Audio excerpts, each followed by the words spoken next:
Hello, I'm Chris Corba, and I'm with the League of Women Voters of the Greater Dayton area. Today, I'm speaking with candidates who are interested in becoming the next mayor of Kettering. The candidates are Bob Scott and Bryan N. Suddith. We'll begin our interviews by giving each candidate a minute to introduce themselves and tell us a little bit about why they are running for office. And we will start with Bob Scott. Thank you very much. First of all, I want to thank the League of Women Voters for giving us the opportunity to share our views and answer some questions. I am Bob Scott. I am running for mayor for the city of Kettering. I am a third-generation Kettering resident. My family dates back to this city since 1943.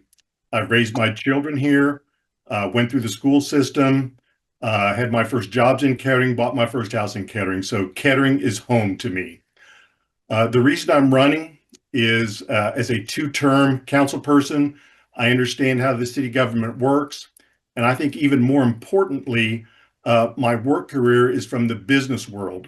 I've run a small company that originally was based in Kettering, had 75, 80 people, was a manufacturing distribution company. I've worked as a senior manager at a Fortune 150 company at a senior level. I currently own a small consulting and service business in Kettering. So I know how business works, and business is critical to the future success of Kettering. And I want to grow our business and work with our citizen business owners and citizens to make Kettering a better place to live as we approach our 75th anniversary. Thank you very much, Mr. Scott.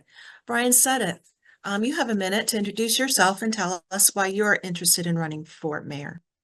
Hey, I'm Bryan Suddith. I'm married to Melissa the last 28 years, and we've called Kettering home since she left active duty in the Air Force. Like many folks in our community, we landed here to start our family so long ago. Like Bob, I've been on council just a few years, so I've been there too. Bob's been a little less than 4, and there's some challenges for Kettering that really is going to require some adept attention.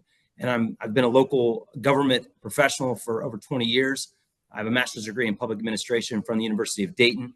And I think that the challenges that Kettering faces over the next few years are real opportunities for how we shape our community. And I'm proud to be in the race and proud to serve on council today, and ready to provide that leadership that Kettering's going to need in the coming years. Thank you very much. So we're going to start our questions now. I'll ask each candidate the same question, and you'll have 2 minutes to respond. We'll start with Bryan Suddith. Bryan, how do you see the role of mayor in the city manager form of government? Yeah, we're fortunate here in the Dayton area to be sort of enmeshed in the city manager mayor form of government. That originated in Dayton so long ago as a way to ensure that partisan politics remains outside of the daily operations of city government. Kettering's very fortunate that we have the highest level professional government administering our city daily. We have a long tradition of avoiding national politics and hot politics issues at our local government. And I'm really dedicated to that principle. As a student of government, like I said, I studied at the University of Dayton Public Administration, and I'm committed to that model where the day-to-day operations rely with professionals that are trained to administer our city, then to protect that operation from unnecessary political influence from the outside. That's why our races in Kettering are nonpartisan by nature, so you won't see letters on the ballot. And I think that lends itself to quality government that we've enjoyed here in Kettering for so long.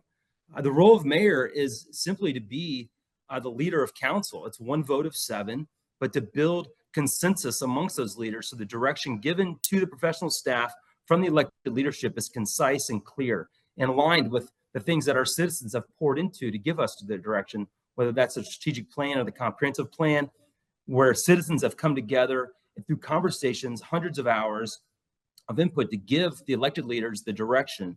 And it's our job to make sure that's interpreted well and it's given to the professional administrators to do the work.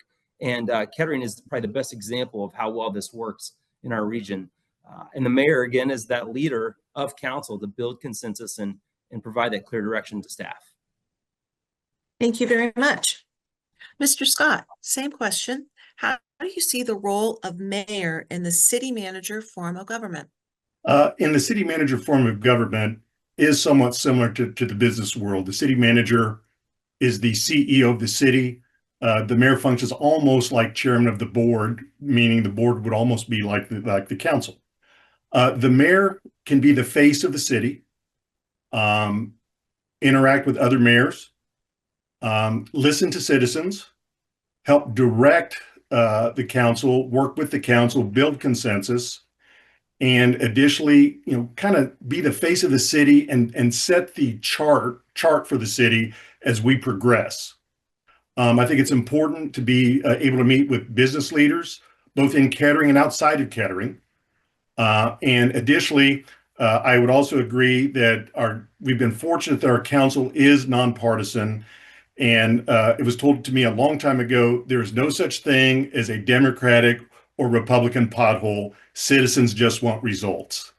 And leading Kettering as mayor, we will get results. Thank you very much.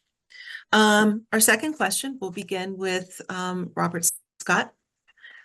What do you see as the biggest challenge facing the city of Kettering? Kettering has many challenges. We're an inner ring suburb, as most people know, so we really don't have the ability to expand outward. As we move towards our 75th anniversary in 2030, we have financial concerns like many communities. The main way that I want to address that is with increased business growth. Our citizens want empty storefronts occupied by good quality businesses. We need to attract distribution, service, and manufacturing companies to our industrial parks. We will need the upcoming tax revenue for the city's budget. Our citizens demand police, fire, good infrastructure. We've got that now. We must maintain it. And good business is a sign of a healthy city. We do not want to put tax burdens on our citizens. We want to attract businesses to the city. And that's one of my number one goals is to get business in the city. And additionally, we want to work on housing stock maintenance, code enforcement, so our properties are maintained and kept up well. We need to keep our nice neighborhoods nice neighborhoods. Thank you very much. Same question for you, Bryan. What do you see as the biggest challenges facing the city of Kettering? Yeah, it's, like Bob said, as the first year suburb that's built out, so we don't have a lot of land, new land to develop like we see in our neighbors to the south and to the east. But really, our challenges are also the same opportunities Kettering has for growth. And I agree with Bob, business is part of that, but also residential is a big piece. And when we see, when citizens come together, they're helping us determine that. Either the comprehensive plan, strategic plan, we've been able to identify parts of town that are ripe for redevelopment. And redevelopment is going to be the word that we use for the next 10 years because we only have so much space.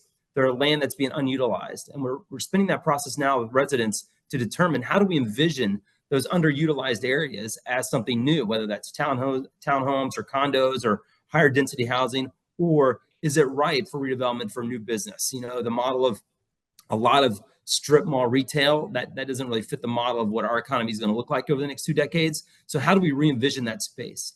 And through the work of citizen groups, we've sort of got a picture of that. And I'm looking forward to see how that all comes together at the end of the year, because that's going to give our council direction over the next 10 or 12 years. And wherever there's a challenge, it's really an opportunity. We have the ability as a community to make some big decisions and make investments that will attract business, but also give us an opportunity to add to the housing stock. One of the big things I'm interested in is how do we make old housing stock built in the early 50s appealable to the new family in 2025. And that's going to take some work through zoning, and that's going to take some work through staff to streamline a way for people to invest in older housing, but bring them up to the standards they want to live in today. Thank you very much. The next question will be directed to you, Bryan. Describe how your leadership style will help you lead the city of Kettering. I think my style of leadership is really collaborative. It's listening first. It's learning. I said it a lot last year on my first year of council that I spent a lot of time learning about what I thought I knew that I didn't know. And the only way to lead is to understand our limits of what we understand. And the only way to overcome that is to listen. And our city is set up to provide that avenue for learning, but also to understand what the citizens want. The strategic plan and comprehensive plan I've talked about a lot, but that just involved hundreds of hours of listening to citizens and understanding what our 57,000 residents want and desire out of our city in the future. I think my leadership style is collaborative. It's consensus building. It's listening to a swath of people, getting them on the same page so that while we all don't get exactly what we want, we understand what's best for the entire community and we can move in that direction together. I'm proud to have the support of a lot of members of council. They signed my petitions. They circulated the petitions because we understand that working together and being collaborative is the only way that's going to get us to move forward. And so I think that that's the way I would describe my leadership style is collaborative and listening first. Thank you very much. Bob, describe how your leadership style will help you lead the city of Kettering. My leadership style has been honed and developed over 40 years in the business world. You need to understand how to ask the proper questions, how to listen properly, and also judgment is key. Working with staff, the mayor leads. Okay, you lead the council. You lead by building cohesion amongst the staff. Again, asking the questions, listening, consulting outside folks, talking with business leaders, talking with residents, talking with other communities, both larger and smaller. But ultimately, the mayor leads the council, works to build cohesiveness, helps lead the city manager, and lets the staff implement what the council desires. But it's listening, answering the right or asking the right questions, and having the good judgment when necessary to make the key big decisions that the citizens expect us to make. Thank you very much. Well, that finishes up our question and answer period. Now I'd like to give each of you the opportunity to make a closing statement, and we'll start with Bob Scott. Well, again, I want to thank the League of Women Voters for this forum. I'm excited running for the mayor of Kettering. This is my home. When it was time for me with my wife to decide where we wanted to live, I said, I want to stay in Kettering. I never even contemplated living anywhere else. Okay. It's a great community, but even great communities change and evolve. And as Kettering approaches 2030 and our 75th anniversary, we absolutely have some challenges. And we can't be content with the status quo. The city is doing some good things as far as investment, good things as far as attracting some business growth, but we absolutely must accelerate that. We are in competition for new business with other suburban communities and even the city of Dayton. We've got to attract more than our fair share of new startups. We need to retain the business that we've got. We need to improve code enforcement of our neighborhoods so housing stock is maintained. And there's a lot of challenges. Again, we cannot be content with the status quo. We've got to move forward. I truly believe I'm the person that can bring a team together and accomplish that for our citizens. Thank you very much, Mr. Scott. And Bryan Suddith, you have a minute for a closing statement. Thanks. And thanks again for this opportunity. You know, the League has been doing this work for 105 years, holding conversations and discussing the big issues.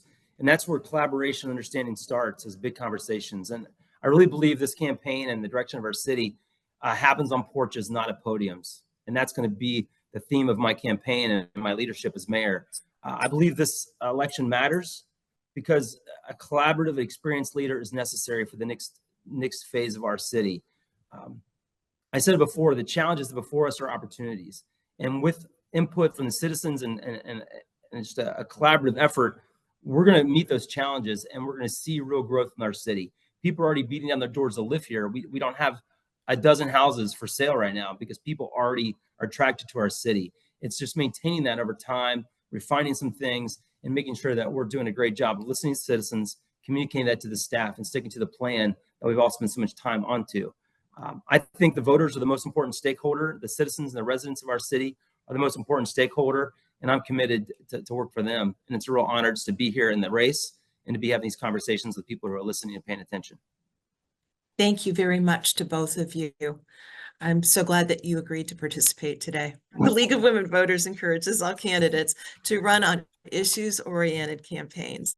Our goal is to educate the voting public and to strengthen our elective political process. The annual Voters Guide will be distributed beginning the first week in October. It will be available in the Dayton Daily News and in your local newspapers managed by AIM Media. We'll also be distributing them to all of the local libraries in Greene and Montgomery counties, as well as local businesses, schools, and other offices. The last day to register to vote for the general election is October 6th, and early voting will begin on October 7th. You can also request an absentee ballot. We encourage you to get out and vote. Your voice is your power, and you make democracy work. So thank you again to both of you for participating today.